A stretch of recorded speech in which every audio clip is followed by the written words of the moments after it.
To switch the distance units from miles to kilometers on the Google Maps web version, you don't use a permanent global setting like in some mobile apps.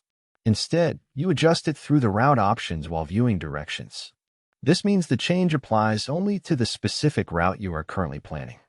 To start, open Google Maps on your desktop browser. Make sure the map is fully loaded before proceeding.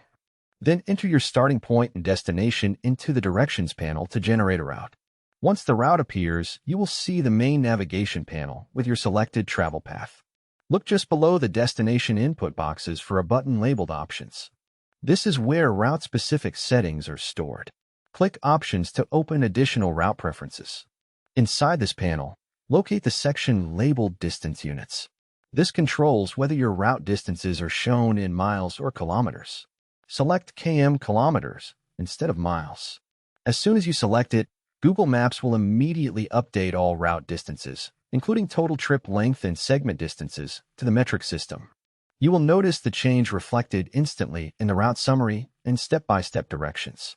This allows you to compare distances more easily if you are used to the metric system or planning travel in regions where kilometers are standard. If you switch to another route or refresh the page, you may need to set the preference again, since the web version does not save a universal distance unit setting across all sessions. This setting is especially useful for users in countries that use the metric system, as it makes navigation and distance estimation more familiar and easier to understand. If you ever want to switch back, you can return to the same distance unit setting and select miles instead. And that's how you change miles to kilometers in Google Maps. Open Settings, find Distance Units, and switch to kilometers for metric-based distance display.